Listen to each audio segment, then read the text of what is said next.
Alright. Alright. It's a little bit after 6. A little sleepy. Sort of passed out. But thank goodness for alarms.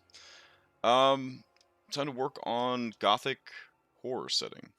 So, yeah. Haven't really touched it since last week. Had a lot of other stuff I've been working on. But it is time to jump back into it and see what we can come up with. So, one of the things that I thought could help guide the process, I don't have like a World Anvil account, and I don't really intend to get one. There is a similar service to World Anvil called Kanka, and it is it's pretty comprehensive. I've started using it for Paradise Vale, and I thought that maybe it could help guide some of the world building decisions that are made for this setting as well. So yeah, I'm not sure if I can have more than one world, I guess, is what I'm trying to figure out.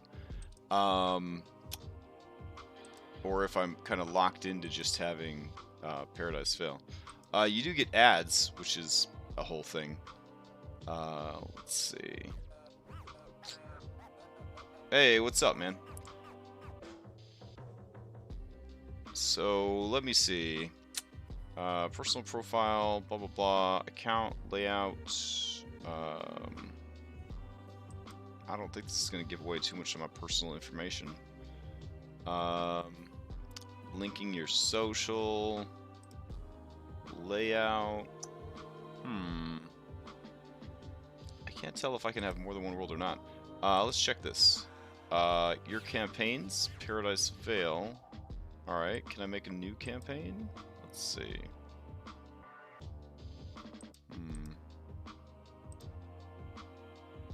Alright, we hop over to Paradise Vale.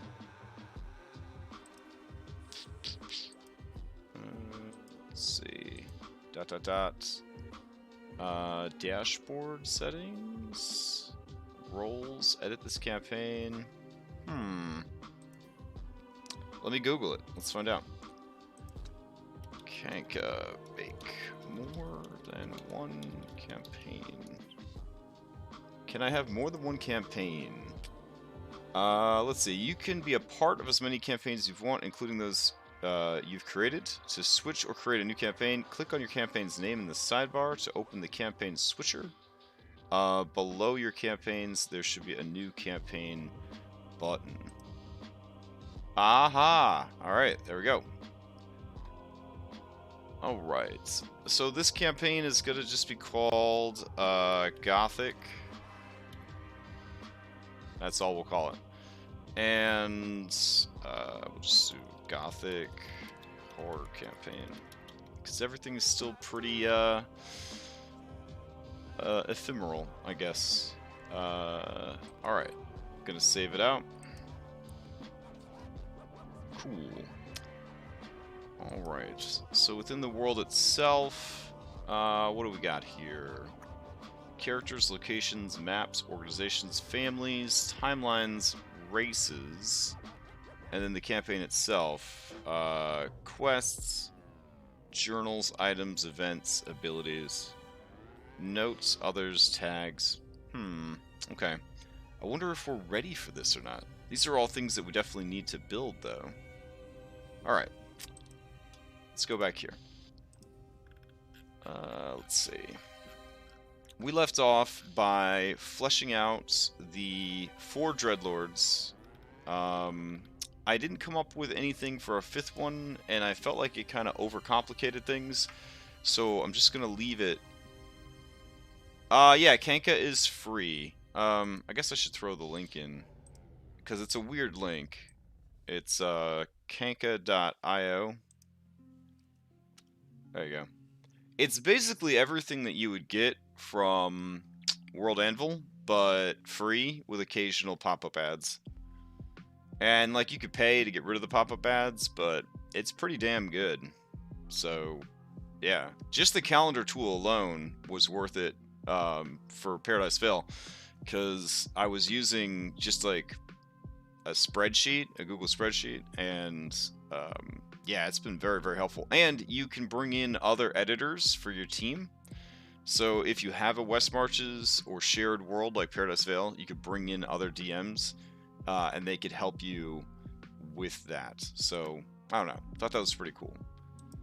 All right. Let's see. Back to this then. I have a section for classes. The only class that I currently have in there is Doll Mages, which are going to be specialized with constructs, because I feel like that's something that hasn't been done yet officially. I'm sure there's about 1 million homebrews for Golem Mages or Golemancers or whatever. We're also focusing on trying to use the Giphy system 1 to 10. So all this is just kind of like reviewing what we had last week. Alright, so then up here we have the custom races, cultures, and species section. Alright. So, let's see. Let's go ahead and branch out some of those today. Alright.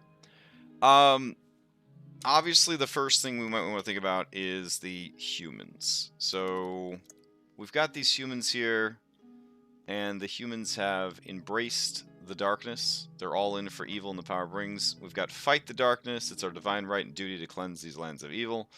And I wish I wasn't in the darkness. The people just want to survive, keep their heads down, and move forward.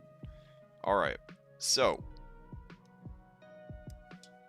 a resource that is official from D&D Beyond that covers all of that variation of humans, I believe, is the Sword Coast Adventurer's Guide? Yeah, here we go. So, human ethnicities in Faerun. 9 human ethnicities in Faerun are detailed in the player's handbook. Several other noteworthy groups of humans are discussed here. Some are significant minorities in regions or nations that border the north, while others are prevalent in parts of the world from the Sword Coast. So, what they do here, and I mean, I want to say Forgotten Realms is like 45 years old or something, like by now. There is so much more information available for every single one of these human subraces besides the short blurb and sample names. There are entire supplements dedicated to each of the human subcultures of the Forgotten Realms. It is very, very deep, very, very rich lore for those things. Ed Greenwood released a fat document detailing all sorts of stuff for 5th edition Forgotten Realms. It's pretty impressive. So we have a lot that we could draw on here, but I just kind of want to go through here and show that, like these guys, the Arcaeum, oh man, we're going to be leaning heavy on our screen reader. Here we go. Archaean, okay? Short in stature with tan skin and dark hair, the Archaeans dwell primarily in Debranth, as well as Halria and the Shar. Lived under the yoke of Drow slavery centuries ago after a failed military campaign against the Dark Elves, which led to the eventual destruction of their kingdom. Did you even know these guys existed? Do you know what I'm saying? Like, people make a character Forgotten Realms, they just make a human and like they call it a day. But like, this is a world that really does have a rich history and a lot of different cultures and stuff like that. So yeah, I kind of want each of these different cultures to not feel like so much a race, but like a culture, like what they find valuable, what is important to them.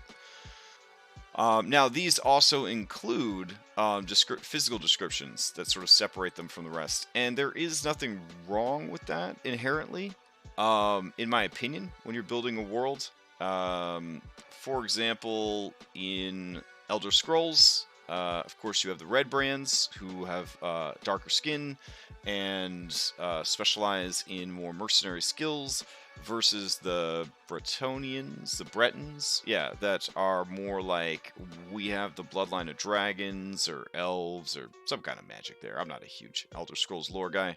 But yeah, that setting as well has different flavors of human being. The Nords, obviously, are the Viking people. so on and so forth. Now, one thing that they don't do in 5e is there's no mechanical bonuses here at all, right? Like, you just have different flavor, and that's it. I would like to add, with the subraces of humans, a bit more to that. So, also, within D&D Beyond, we have Tasha's, which has kind of turned the game... I don't want to say upside down, but it's kind of cracked the game open a bit as far as making things, really opening up your options for building a character and making whatever the hell you want, right? I've always been a big proponent of reskinning things, so like Will from my server that is in the Sunday Odyssey game and runs Paradise Vale games and was in Hero Quest and all that. He's great at this, at taking something that already exists and then reskinning it to be something new and fresh and different. He wants to play a slime lady. He doesn't go onto, he doesn't go online and find like a homebrew one. He just reskins like an existing race to be a slime race. Which is honestly one of the strongest things that you could do in 4th edition, was just reskinning things as you needed. And that was a habit I picked up in 4th edition that I just kind of carried with me to 5th edition. So it's really, really smart. Now, custom lineage, though, from Tasha's really sets us up to kind of build any kind of race you want, because you could say you're literally anything using these stats. Because there you go. You have either dark vision or proficiency in a skill. You get a feat. You get to increase one ability score any way you want. It takes variant human, and it basically takes it in any direction that you want to go with it. You're no longer a variant human. You're a variant everything. So I felt that custom lineage is very, very strong. And very, very good at basically putting to rest the variant human issue. Like if you miss having variant humans, if you never wanted to get rid of variant humans, you introduce custom lineage into your game, you're going to see a lot less humans. You're going to see a lot more, well, I'm totally a wood elf, but I also needed that, sweet, sweet bonus feat at level 1. So that's what that's about. Alright, so all of that out of the way. Feats are very, very strong. I don't know if I want humans to have the feats, but I also want humans to be like the most populous race in the setting. And the best way to represent that humans are the most populous race would be to make humans very, very strong. Which is why humans historically throughout D&D have always had the best racial feats and abilities and options, is because they want people to play humans, right? So that's why humans have always been very good. Alright, so let's see what we could do with this. Humans. Alright, so the basic human is a humanoid. That's fine. And they will be medium. So let's see. The last thing I want to do is going to open this. And let's see. Collections. I want to just access the races. There we go. All right. Here we go. How do you pronounce this? Human. Okay, good. Good to know. Let's see. Variety in all things. Lasting impressions. Here he provides a bunch of different ethnicities as well. The more common ones are the Sword Coast. Here we go. This is what we're looking for. Alright.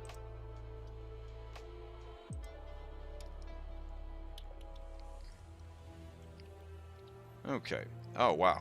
That formatting is amazing. Okay. So, let's see.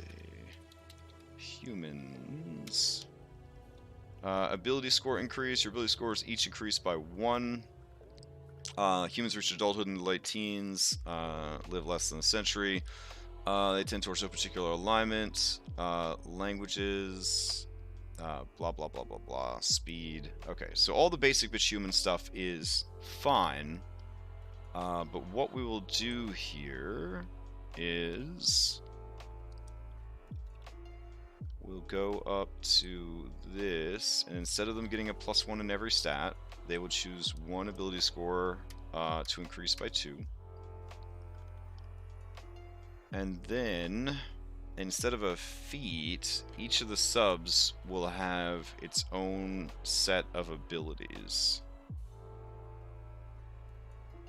That works. Which will also include one extra skill. So, something equivalent to a feat and a skill is what we're looking for from the different human subs. Okay, it seems easy enough. So, those that have embraced the darkness. Alright. Obviously, if they've embraced the darkness, intimidation seems like a good skill. Intimidation. Okay. Let's see. I wish I wasn't in the darkness. Alright. Feels like the skill right there would probably be, I want to say, perception? To keep their eyes out for danger and try to stay alive. And let's see. Fight the darkness.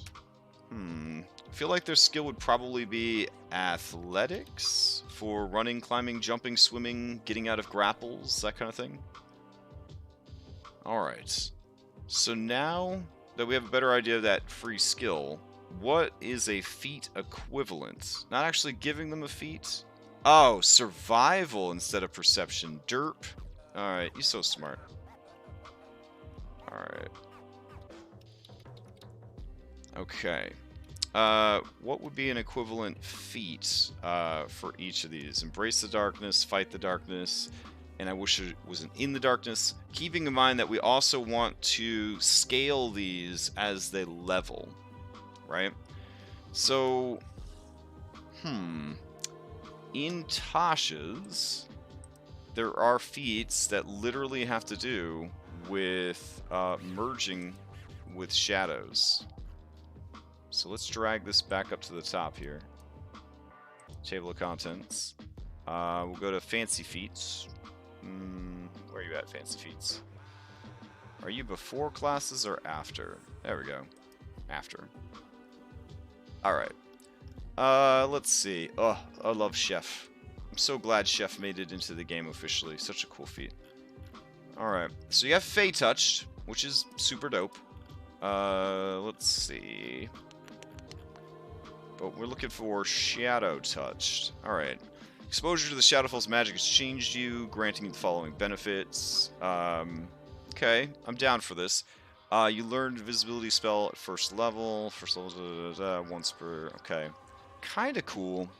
Kinda cool. So, are we thinking maybe innate spell-like abilities?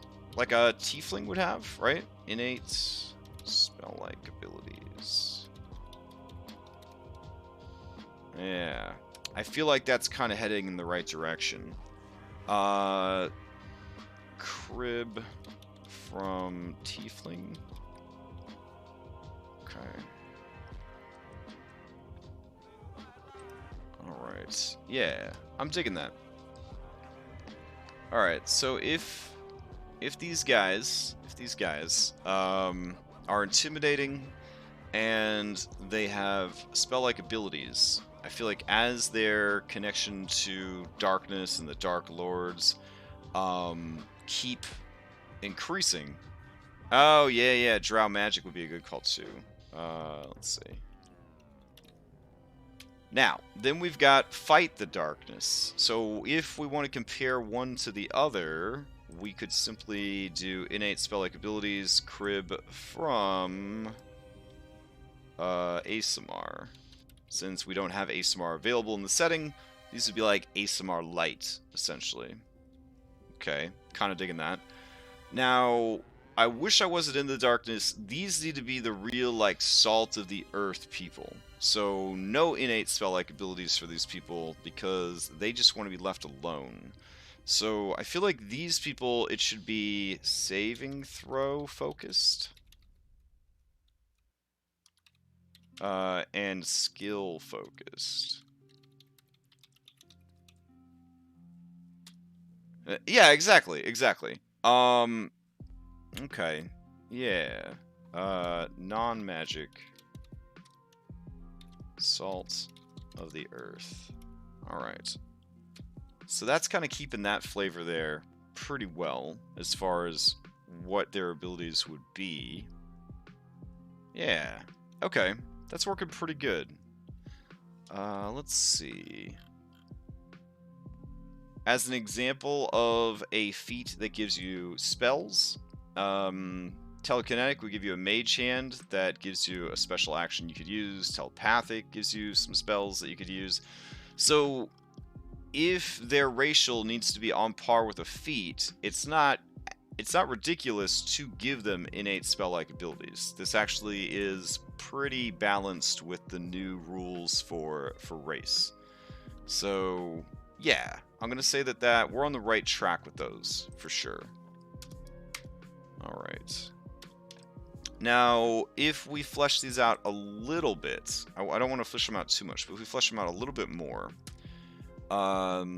this race that has, or the subrace of humans that have embraced the darkness, what are some things that we're gonna, what are words that kind of come to mind when we think of these people?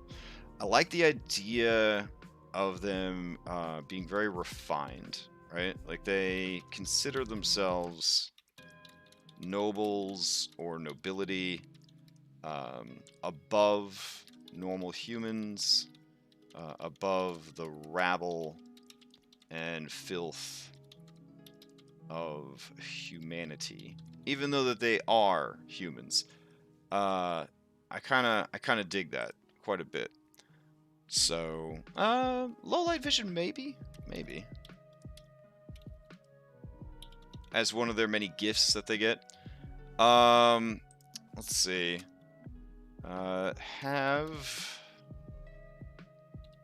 Let's see. Willing to do anything for power. Competitive. Willing to betray each other for personal gain.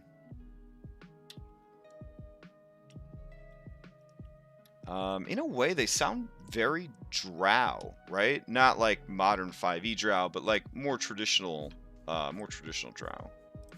So, yeah, I kind of dig that. So, old school drow flavor. Warring houses. Let's see. Subterfuge. Assassinations. And dirty dealings. All while trying to look as civilized and refined as possible. Yeah. I'm liking that. I'm liking that race. These are the kind of people that wear, like, claw ring jewelry. You know what I'm talking about? Like, if we go over to Pinterest. And then we've got, like, goth claw ring jewelry. Yeah. This shit right here, right? This is this entire culture right here. Here they are. This is them. Yep. This picture, Vampire Game of Thrones, exactly. This kind of sums up where these people are at. Like, they're not just in it to play, they're in it to win. Ooh, let's add that. Okay. Not just into darkness to play, into darkness to win. All right. I'm digging it.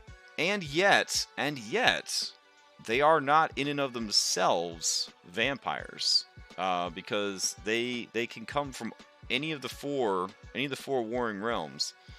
But they all have that similarity in that they are dangerous and they're willing to do whatever they need to do to win, to stay in power.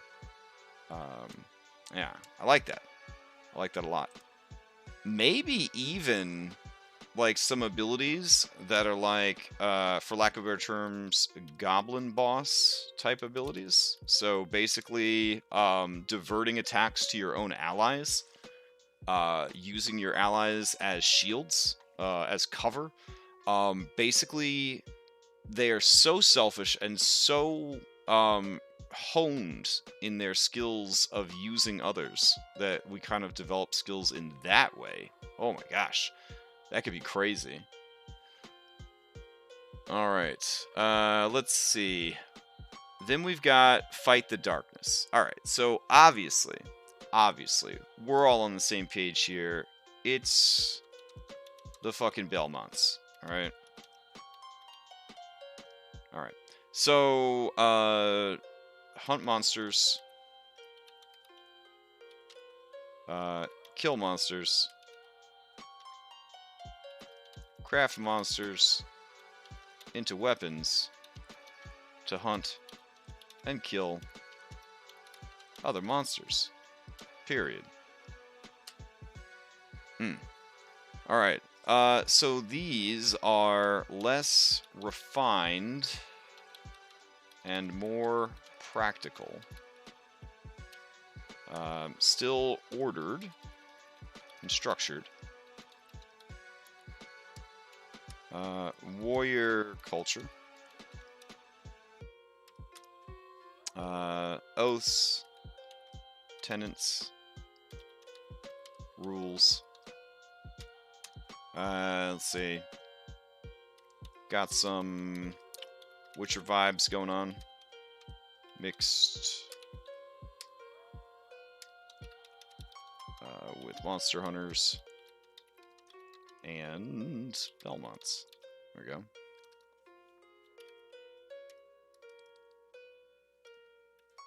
Alright. Yeah. I'm into that. Okay.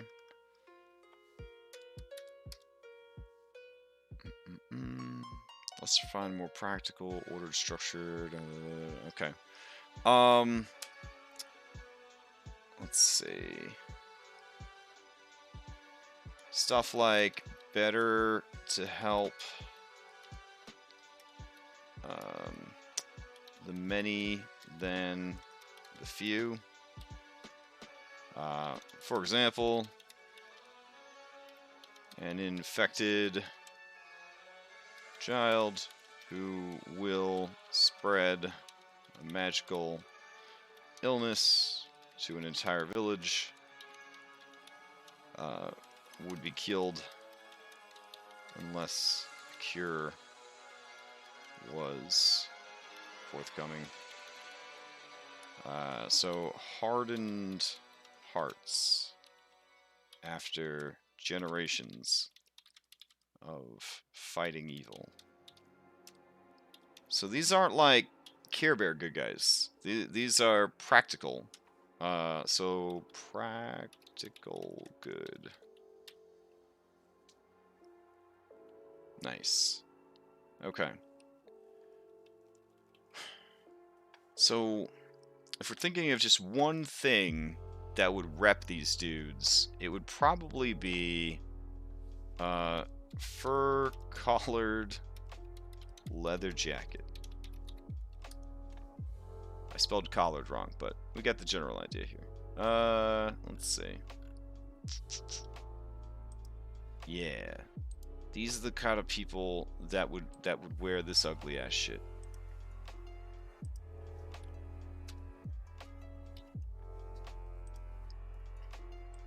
I mean, obviously they wouldn't wear that particular thing, but, you know, leather and fur, you know what I'm saying? That's kind of their thing versus, like, industrial goth rave situation that's going on up here.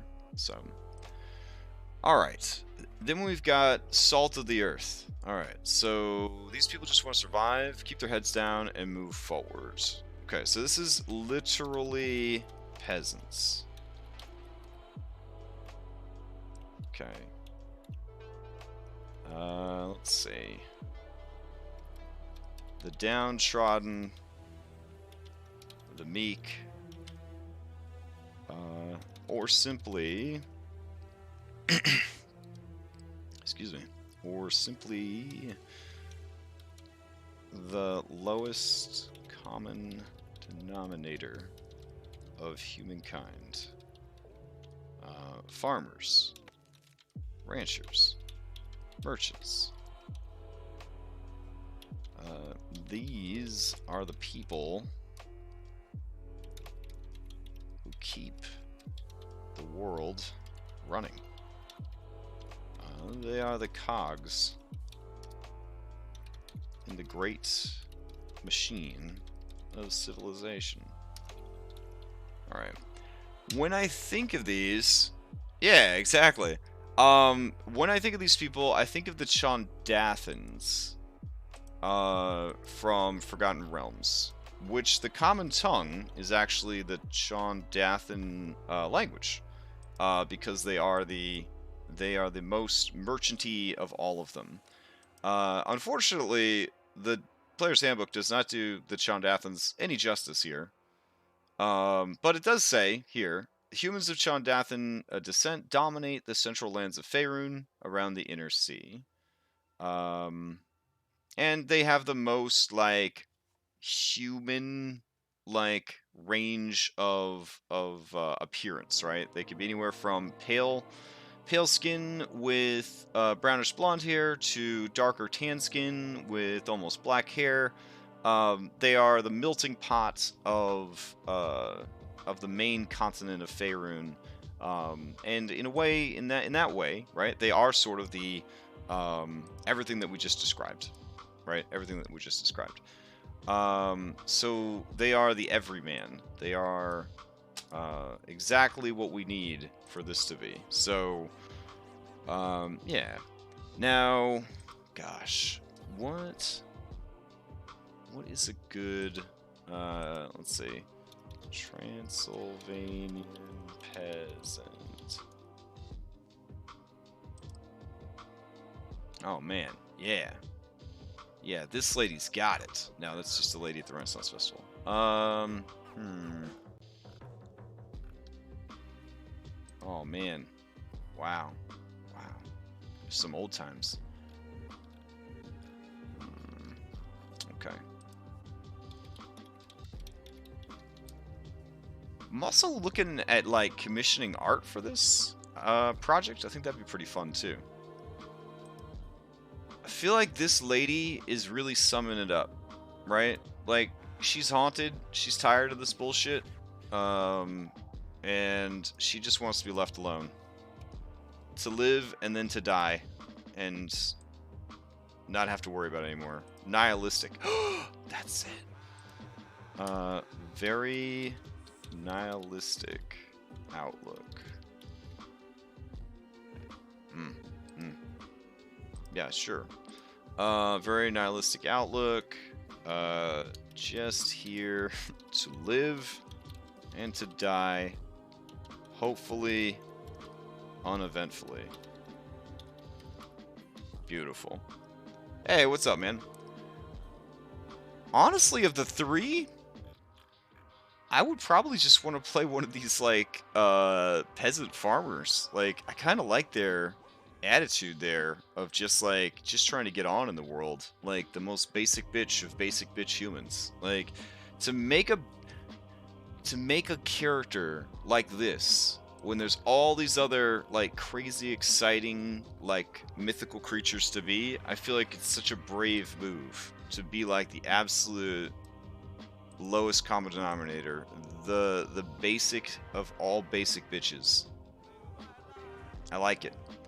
Let's add that. The basic in basic bitch. Now, as a result of constantly being targeted by more powerful creatures and constant abuse and all that, yeah. Oh, yeah, for sure, for sure. They got survival as an innate skill, and then all of their racials are going to be saving throw focused and skill focused. It's all going to be about perseverance.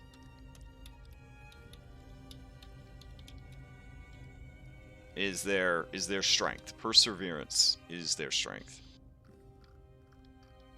Nice. Alright. That's cool. So we got a feel for our 3 human cultures. And I feel like each of them is very distinct in and of itself, and even gameplay-wise is going to be pretty interesting. If we were to flesh out Embrace the Darkness, certainly things like, I mean, the Drow really have all those edgelord spells locked down, but I feel like Levitate is not a bad idea at all. Levitate for sure. Dark Vision as a spell might be kind of cool, being able to see in the dark. Dancing Lights is spoopy for sure. But really, we would just be giving them all the Drow ones at that point, because Darkness would also be another great one for them to have. Though Darkness without Blindsight is a lot harder to use logistically. Though I guess in 5th edition it's a lot more forgiving. We have 2 Drow in our Wednesday game. I think the only time they've used Darkness, they didn't even use it that well. And no slight on them. I mean, it's a hard spell to use. Unless you've got Devil Sight. So Levitation, Dark Vision, definitely Hellish Rebuke. Would you say Daylight for the Belmont culture? The ones that like fight evil? I would definitely say Daylight on those guys. Yeah. Daylight, normal light would be good. Yeah, let's see. Maybe a smite spell or ability. Alright. Thinking maybe a life drain-esque ability. Oh, magic weapon. Yeah, that'd be good too. Alright. Because again, I want the choice of race to play a part in your character's development and not just be like the thing you picked at first level for a couple of buffs and then you just played your character the way you wanted to play your character anyways, kind of thing. Yeah, yeah. I mean, in that way, wouldn't a Shillelagh be like a good spell for them to have as a cantrip? Like, they could literally just turn anything into a weapon. Anything made out of wood could just be Shillelagh. Magic Stone is another cantrip that turns anything into a weapon. Let's see. Shillelagh. I can't spell that shit. Magic Stone. Yeah. There we go. Alright. Yeah. Okay, I'm digging it. I'm digging it. Alright. So, let's see. Then we've got the Fey. Alright, so we've got Shadow Fey, who will be like so. And then we've got the red caps, like so.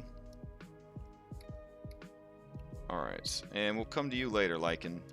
Get out of here. Alright. So, the Shadow Fey, it's relatively easy. These are here to make elf lovers happy. Period. Alright. What I like about the Shadow Fey is I really want to go more in the direction of like a Changeling vibe. Like Changeling, Darkling vibe. Say could also fulfill tiefling lover needs. All right. So let's go to D&D Beyond, and we'll go up here to races. There we go. And let's go to Changeling.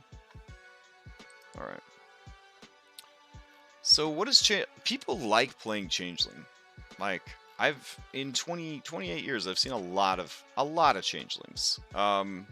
They didn't always exist until Eberron made them a normal thing, but people are into this shit.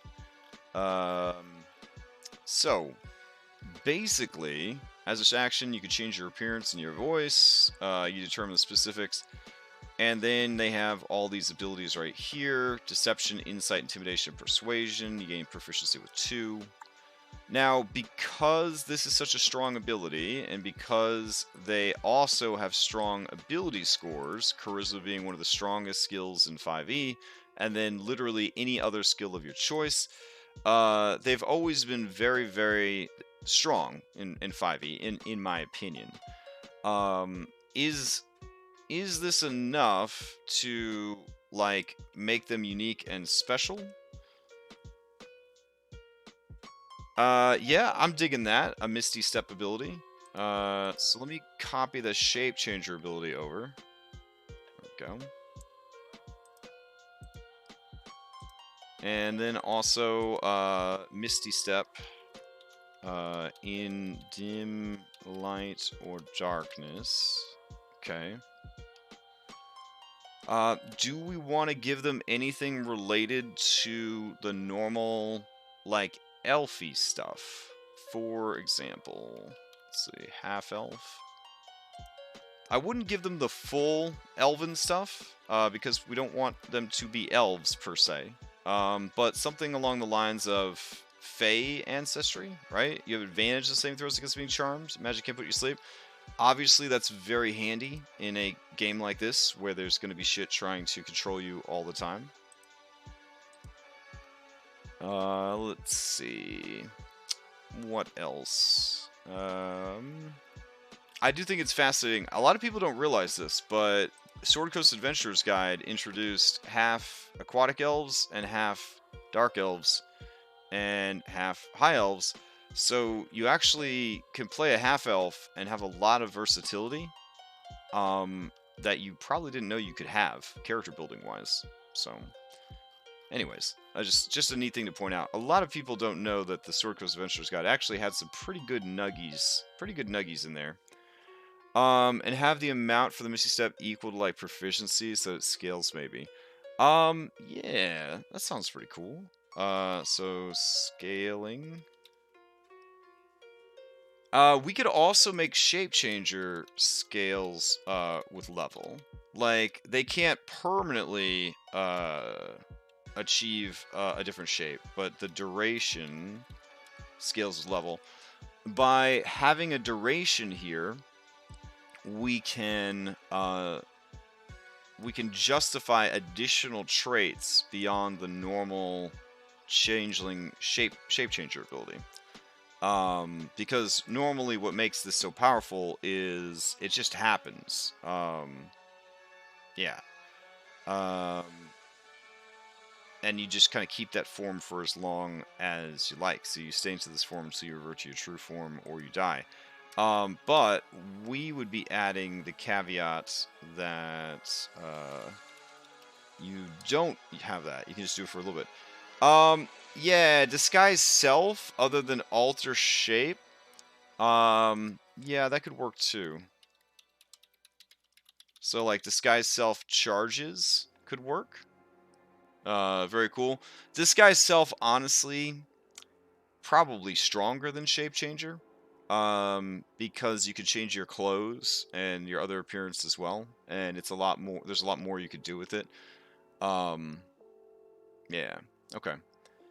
you combine Disguise Self with Alter Self, and then you're really in business, because then you can physically change your form so that physical inspection will show it, but then you can also use Disguise Self on your altered self to really sell it at that point. Yeah, I like that. I like that a lot. Okay. Let's see. So we have some cool ability ideas. What are we thinking for, like, culturally or visually? What kind of comes to mind for me is, do you remember the elves from the second Hellboy movie? If you like Fey, I am telling you that, like, the second Hellboy movie was amazing. Like, look at how creepy this shit is. I know it looks kind of stupid, but it's also very creepy. Like, I thought that the Fey were portrayed so well in this movie, because they're so creepy. Like, look at this. Another good one is also, if we're going off of bad sequels, is the Dark Elves from Thor. But I don't really dig the aesthetic of these as much as the elves from that. But, like, you know what I mean? Kind of feeling it. Like that. That's pretty cool. That's a cool look to it. And that's creepy as hell, you know? Let's see.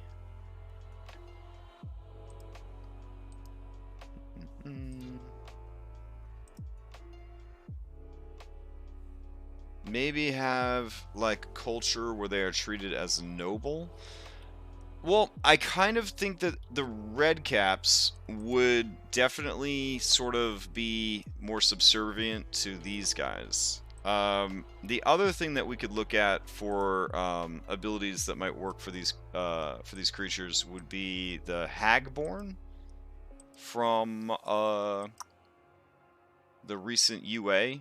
So let's see, 5e UA Hagborn. Let's see, half hag, Hagborn. Man, are they not called? Let's see. Hexblood? Hexblood! There we go. Alright. Let's see.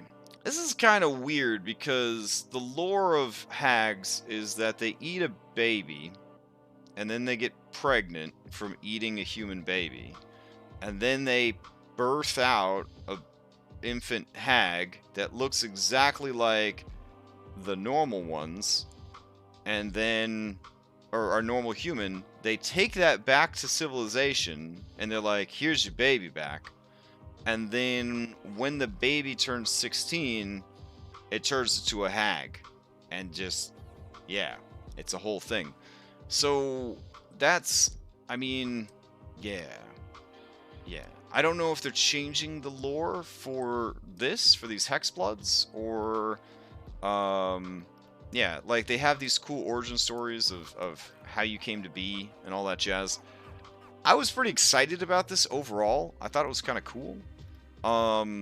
There are some crazy things here, like dual type Pokemoning, right? Your creature type is both humanoid and fey. I'm kind of down for this. Yeah. So let's go ahead and throw that in there. Creature type is both humanoid and fey, and I'm gonna say that we will apply that for the red caps also. They get the Fey Resilience, which we already had. You have advantage on saving throws to avoid or end the charm condition on yourself. That's probably better than just having the full immunity to sleep. So let's go up to that. Let's see. Here we go. So we'll do Fey Resilience. Alright. And then look, we're like, hey, they can change their form, and then they've already got Hex Magic. You can disguise self and Hex. This is based on Int, Wisdom, Charisma as your choice. Once you cast either of these spells, you can't cast them again until you finish a long rest. You can cast these spells using any spell slots you have. Well, that's an interesting change to racials. That's actually pretty dope. I wonder if they're going to retcon all racials. You know what I'm saying? Like, I feel like if you're going to give Hex Magic, the Hexborn or whatever, or Hex-blooded, if you're going to give them the ability to use their racials with their spell slots, then you need to extend that to everybody else that has racial spells. That's how I feel about it. So Tieflings, ASMR, Drow, Gnomes, Undead Trigger's in it? I mean it could have Undead Trigger in it. So, alright, let's see. So Hex Magic is definitely something to farm here. Magic token as an action, you can harmlessly pull out one of your nails, a tooth, or a lock of hair. This token is imbued with magic until you finish a long rest. While the token is imbued in this way, you can use an action to send telepathic messages to the creature holding or carrying the token as long as you are in the same plane of existence or within 10 miles of it. This message may contain up to 25 words. That's a sending spell. Holy shit. In addition, while you're within 10 miles of the token, you can use an action to enter a trance for 1 minute, during which you can see and hear from the token as if you were located where it is. Holy shit. While you're using your senses at the token's location, you are blind and deafened. Afterward, the token is harmlessly destroyed. You can do this once per long rest, and at which point your missing part regrows. Wow, this is some heavy metal shit. Oh my god. In a way, these Hexblood are like everything that I want these Shadow Fey to be. Okay. Yeah. Man, it's kind of hard to top that shit. I feel like they took every single witchy, spooky, fairy thing, and they managed to cram it into this very small amount of abilities. Like that's pretty damn cool. All right. Culturally, this is what I'm thinking for these guys. They are going to be imperious. Basically think like high elves from Skyrim, right? They know they are an elevated species. All right. Let's see. They let's see. Are cut off from their homeland, the Shadowfell. Okay, digging that. Let's see. They are treated like living gods / royalty by the Redcaps, and often subjugate lesser races into their service. They are... Oh no, yeah, this Hexblade is a real thing, and it's going to be in the Ravenloft book. Here, I'll link it in the chat. It is official homebrew right now, but it will be in the Ravenloft book when it comes out. I don't know if they have time to do last-minute edits, or if what you see is what you get. Yeah. Alright, so let's see.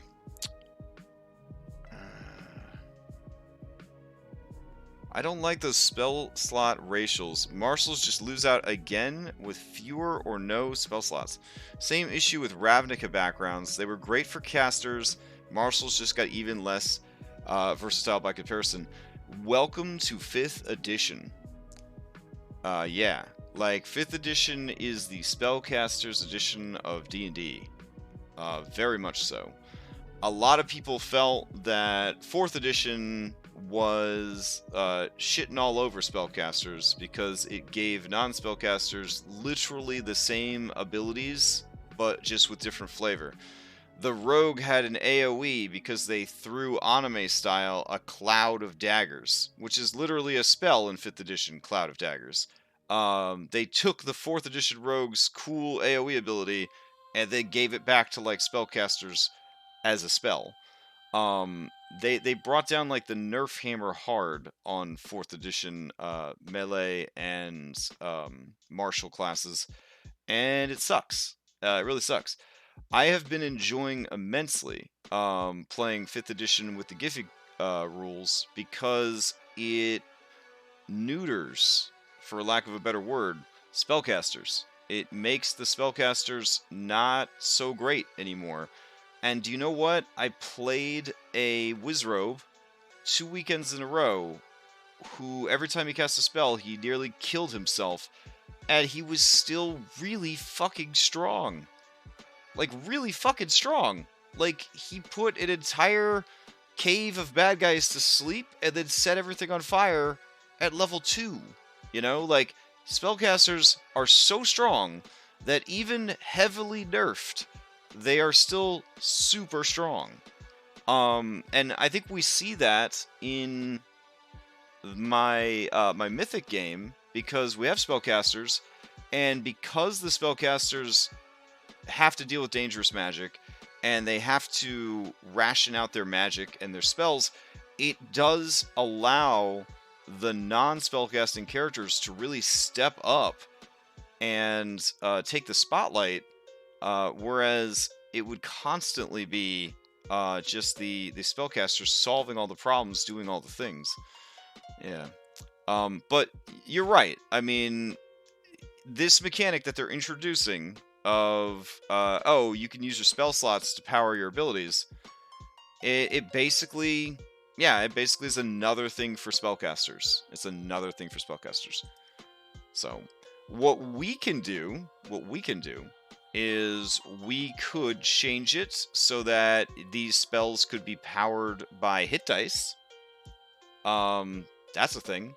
Rather than powered by spell slots. So you spend your own life force, essentially, to get extra castings of it. I mean, that could be kind of cool. Let's add that up here at the top. Alright.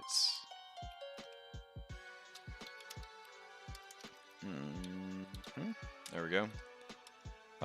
Consider using hit dice to fuel racial spells and abilities.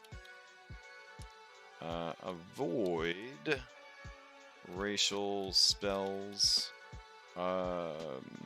being added to class spell lists. Okay. Good points, good point. Let's see. Well, true. In our system, you only get your spell slots back on a long rest. So, yeah. Yeah, that's true.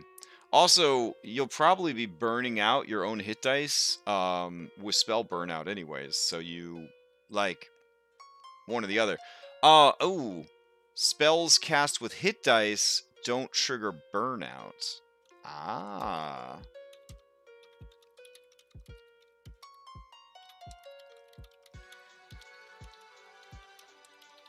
There we go.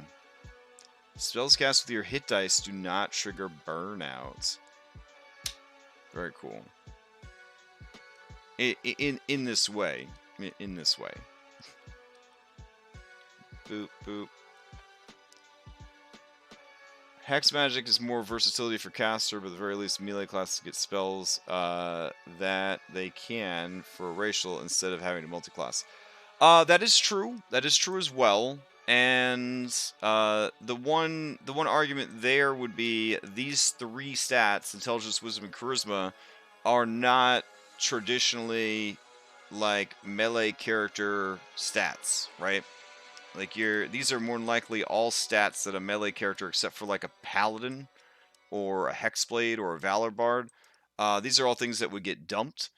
Hex doesn't matter. Hex is what it is. There's no saving throw against it. There's no, you just deal extra damage. Disguise Self, though, has an actual DC that people use, right? So that's troubling, because obviously a spellcaster character is going to be better at disguising themselves than someone else. Yeah, it goes against the DC of the spell, Investigation. So,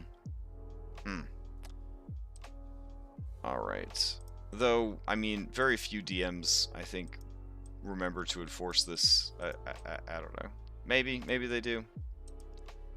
Alright. Either way, this is definitely on the right track here. So, going back down to these creepy-ass people. Let's see. Treated like living gods royalty by the red caps, often subjugate lesser races into their service. Fulfill the classic trope of fairies and deals. Everything has value. Everything has a price. Promises, oaths, and secrets. There we go.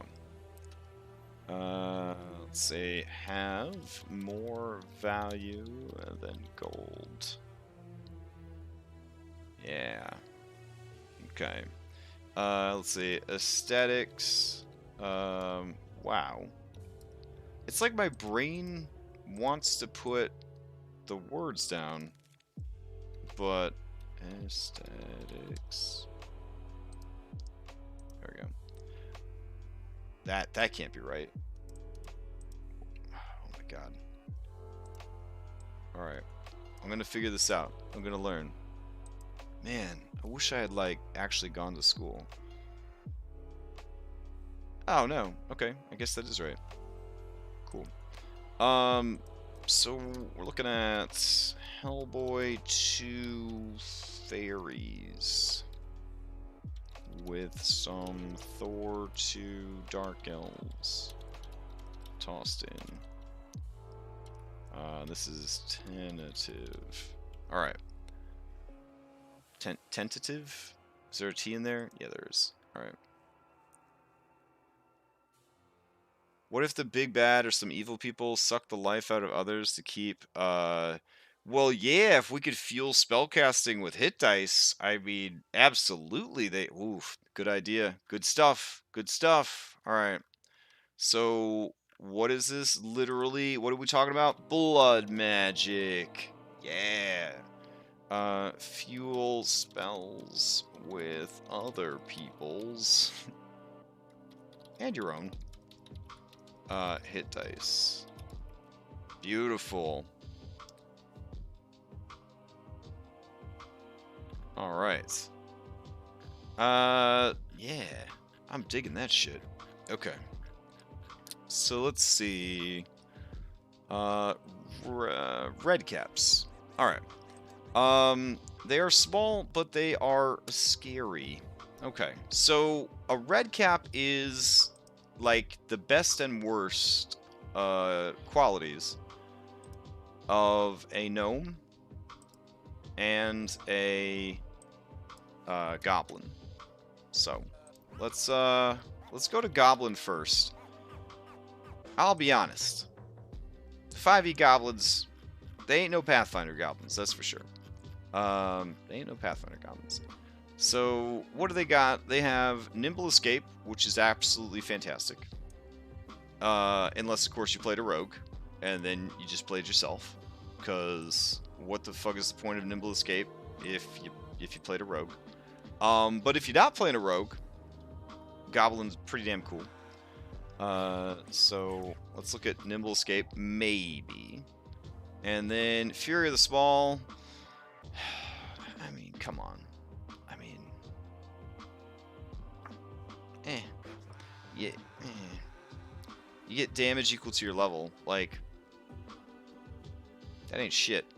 And then they get dark vision. They have great stats, but as of Tasha's, stats don't mean anything anymore. Oh, right. You gotta have nimble escape in case your goblin rogue turns into a halfling at some point. Yeah. Honestly, I put 5e goblins pretty close to Volo's orcs on the how bad are they? I mean, they're pretty bad. They're pretty bad. They're pretty damn bad. So yeah. Now they did have great stats. Absolutely great stats. Constitution and dexterity, fucking amazing. And nimble escape is no joke on any kind of melee build. So you could have built like a pretty nasty melee character despite being small. But with Tasha's, I could change any stat increase to any other stat increase I want. So it's like really not that appealing anymore. But that's all they got for us. That's all they got for us. So let's go look at Gnome. Alright. Down. So Gnome Cunning is pretty intense. Pretty damn intense. And let's delve deeper, because that's the core stuff. So then we go in here. Superior Dark Vision, Stone Camouflage, Snurf Nebula are awesome.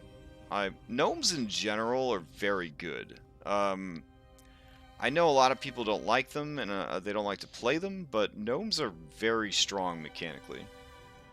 Natural Illusionist, that's definitely not Redcap's bag. Speaking with Animals, that's for babies. Rock Gnome, Tinkering. I could kind of see it because they got the metal boots. But what we also want to look at is Redcaps in general. So let's look up actual Redcaps. The 5e Redcap is not really that exciting.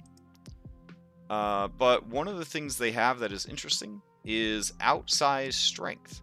Well, grappling, the Redcap is considered to be medium. Also, wielding a heavy weapon doesn't impose disadvantage on its attack rolls. For sure, we want to keep that ability. Alright. And they've got these iron boots. While moving, the Redcap has disadvantage on dexterity stealth checks, which is actually kind of awesome. And a terrible thing to do to them because you might want to play a rogue Redcap, and now you have disadvantage on your stealth checks. We'd have to do something pretty nice to balance out these iron boots. So, yeah. They are Bloodlust personified. In the Feywild, where the plane touches the world of the Fey Crossing, if a sentient creature acts on an intense desire for bloodshed, one or more redcaps might appear where the blood of a slain person soaks the ground. At first, new redcaps look like tiny blood-stained mushrooms, just pushing their caps out of the soil. When moonlight shines on one of these caps, a creature that looks like a wizened and undersized gnome with a hunched back and a sinewy frame springs from the earth. The creature has a pointed leather cap, pants of similar material, heavy iron boots, and a heavy bladed weapon. From the moment it awakens, the redcap desires only murder and carnage, and it sets out to satisfy these cravings. Absolutely. So to balance out their disadvantage on dexterity strength checks, they should have advantage against prone and forced movement. I'm thinking, because they got them heavy ass boots, right? We also need to take into account their actual red. Their hats, so they're bloody caps. Alright, so this is a system where we're going to be using hit dice to fuel stuff, right? So what if the bloody caps can store extra hit dice?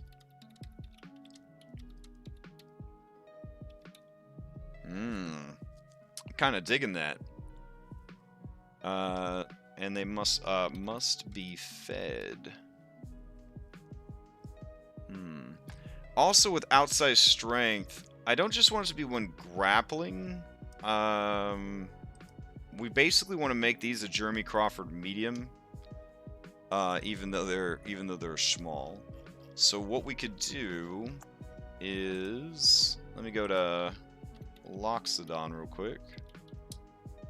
I know other races have it, but you know Loxodon's the best. So let's see. Ability score, Serenity, Natural Armor. Hey, where's your big build? Powerful build. Here we go. You count as one side. Yeah, so even though they're a small, we will give them powerful build. There we go. Hell yeah. Store extra hit dice equal to proficiency and like a +2. Nice. Okay. Storage tied to PB. Very cool. Good suggestion. Let's see. Iron boots while moving the red cap. Okay. Sweet. All right. Now, something we could explore as well is traditionally Fey creatures have an aversion to iron, which really sucks because that's what most weapons are made out of. Maybe, like, as a people though, they're not subtle. You know what I'm saying? Like, that's what's interesting about redcaps to me, is that they're not small and sneaky. They're small and tough and mean and terrible. Like, there's nothing subtle about them. Like, they just go and they just wreck shit. Which I really like. I think that they have enough abilities here, but I kind of want to throw one more thing in there. Something related to weapons. So, weapon proficiencies. Like, maybe they just get to choose, like, pick 3 weapons you're proficient in those weapons. You know what I'm saying? That'd be kind of hype. Like, pick any 3. Not necessarily useful to any character that would access them through their class, but it could be useful to others. You know what I'm saying? The iron boots could also provide a passive 1 AC bonus, which could be kind of cool. Maybe they don't need weapon proficiencies then. It might be kind of extraneous anyways. There we go. I mean, Warforged get a passive 1 AC, so I feel like Iron Boots isn't too much. Maybe. Like slashing, piercing, bludgeoning kind of deal. Alright. I like what we got so far for them. Quite a bit. Let's see. I don't know if we would keep the Gnome Cunning. But I kind of like it. You have advantage on all intelligence, wisdom, saving throws against magic. That's way more powerful than these guys' Fey Resilience. Yeah. And then they got this Nimble Escape as well. I feel like maybe this is too much. Like the Gnome Cunning and the Nimble Escape might be too much. So let's drop the Gnome Cunning and keep the Nimble Escape, because with disadvantage to stealth, ain't nobody gonna play no fucking rogue redcap. Or if they do, mad respect if they do. Mad respect if they do. But that'll make disengage and hide from Nimble Escape much better and appealing. Really like it. Alright, so culturally, what are we looking at? We can't have them be completely murderous because we are making them a playable race. So, let's see. Culturally, they are mercenaries, killers, and muscle for hire. Alright.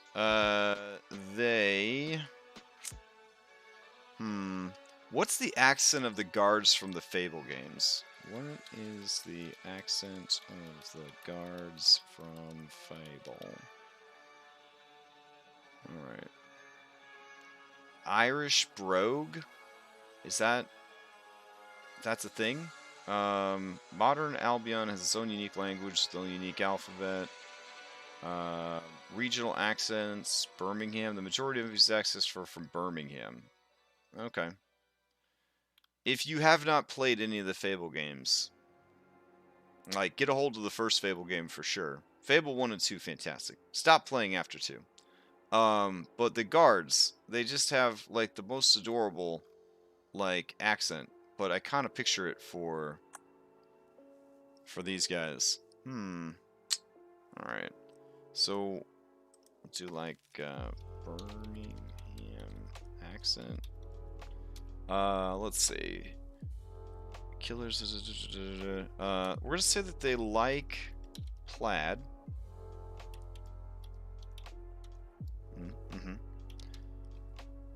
And let's see. Culturally, mercenaries, killers. They like drinking.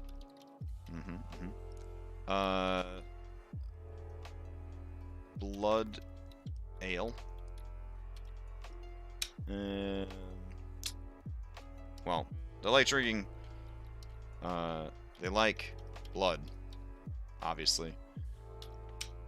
Let's see.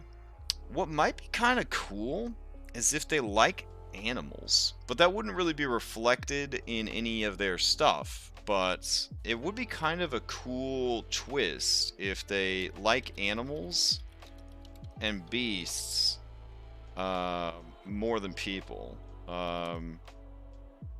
Will kill humanoids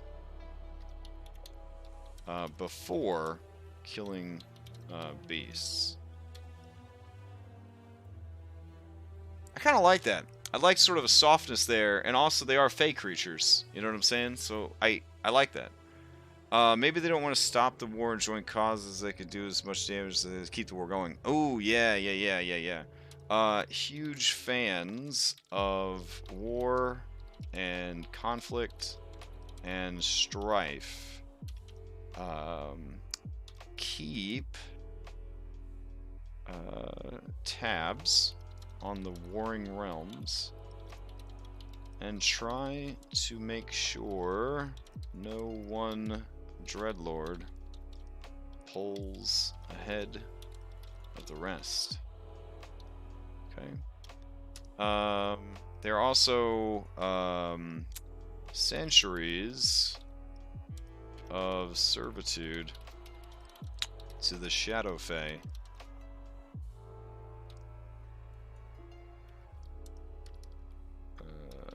Let's see. Are ingrained into their very beings. Find it hard to resist commands from such creatures. Alright. Yeah. So if they're fighting a mounted combatant, they will try to avoid hurting the horse. Exactly. I think that's kind of cool. Like, you've got this basically mass murderer race, but then they're like, when the battle's all over, all the horses are just standing around, just like Quentin Tarantino style, soaked in blood, just like blinking, like what the fuck just happened. And then, you know, the red caps just kind of slap the horse on the ass, like, get the fuck out of here, mate, kind of thing. Like, I kind of dig it. Let's see. So do. There we go. All right. Yeah. All right. I like them a lot. Something I was thinking is with the Shadow Fey, it would be really rough, and I don't think anybody would want to play them. But what if they had a weakness or a vulnerability to iron? I mean, it would suck because a lot of people use iron in the game. But we're going to do something, we need to kind of have something like that in place because we're going to have the lichens, who are going to have a weakness to silver, which is not nearly as common as iron. And then we're going to have the vampires, or the Dampiers, which are going to have weaknesses. And I know that normally 5e, except for Volo's Orcs, tries to, like, not have vulnerability. You know what I'm saying? So, like, well, they try not to have any weaknesses for races. But we could justify stronger powers and abilities for these races if they had weaknesses to balance them out. That's kind of where I'm going with this. So maybe we'll put a pin in that for next week. Alright, I actually put a note here for myself. There we go. Explore racial weaknesses to justify stronger abilities. Nice. Yeah. Now, it's interesting, right? Because one of the things I like about red caps is Fey are traditionally hurt by iron, and then red caps have iron boots. And I feel like they basically spend a lot of time in an incredible amount of pain because they have these boots basically melted onto their feet, but that makes them immune to the vulnerability that they normally suffer because they've basically grown with that constant pain and exposure to iron so that they won't have that weakness as adults.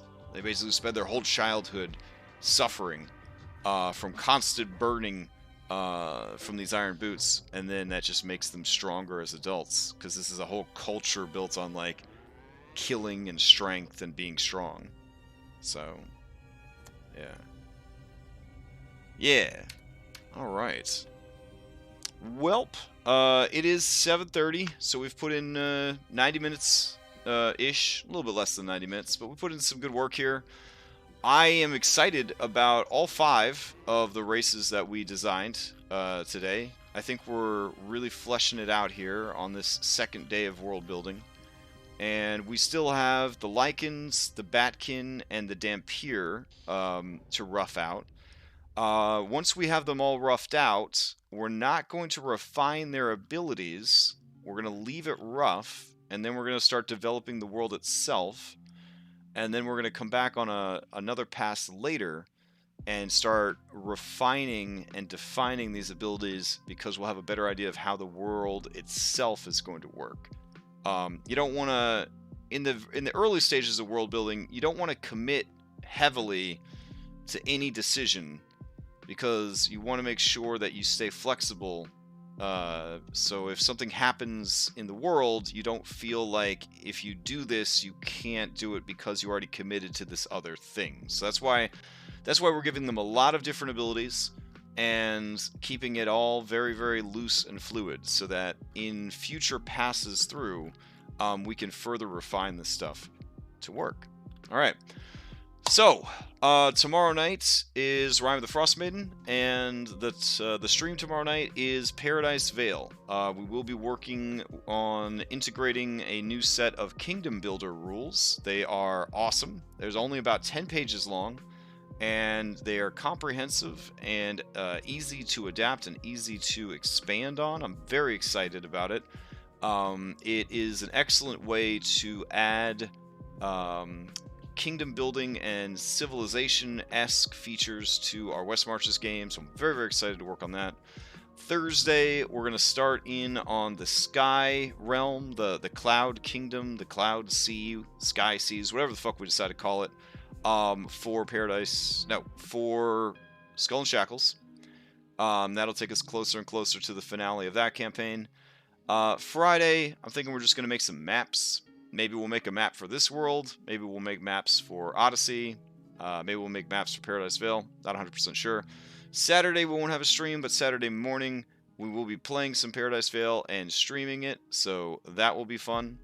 And then Sunday, it all starts over again. So prep for Mythic Odyssey, running Mythic Odyssey, and so on and so forth. So also check out the YouTubes, because I finally got my settings right, and I'm going to be cranking out more and more videos. I'm going to try to do more of those crash room videos that I was doing, where I talk about shit that happened in sessions and what I learned from them and all that. We had a rough ass session last night. A lot of people got a lot of hurt feelings. We ended up hanging out for 45 minutes and discussing it, and trying to smooth everybody's feelings over, and definitely would make for a really good conversation. What I learned from it. Hopefully the players have learned something from it. We'll see. It hasn't even been 24 hours yet, and I think everything's back on track. So, all right. Yeah. Thank you all for hanging out. I'm really enjoying building this world on stream. It's a lot of fun to get everybody's inputs as we build it, and we'll continue this next Tuesday. So, see you next time.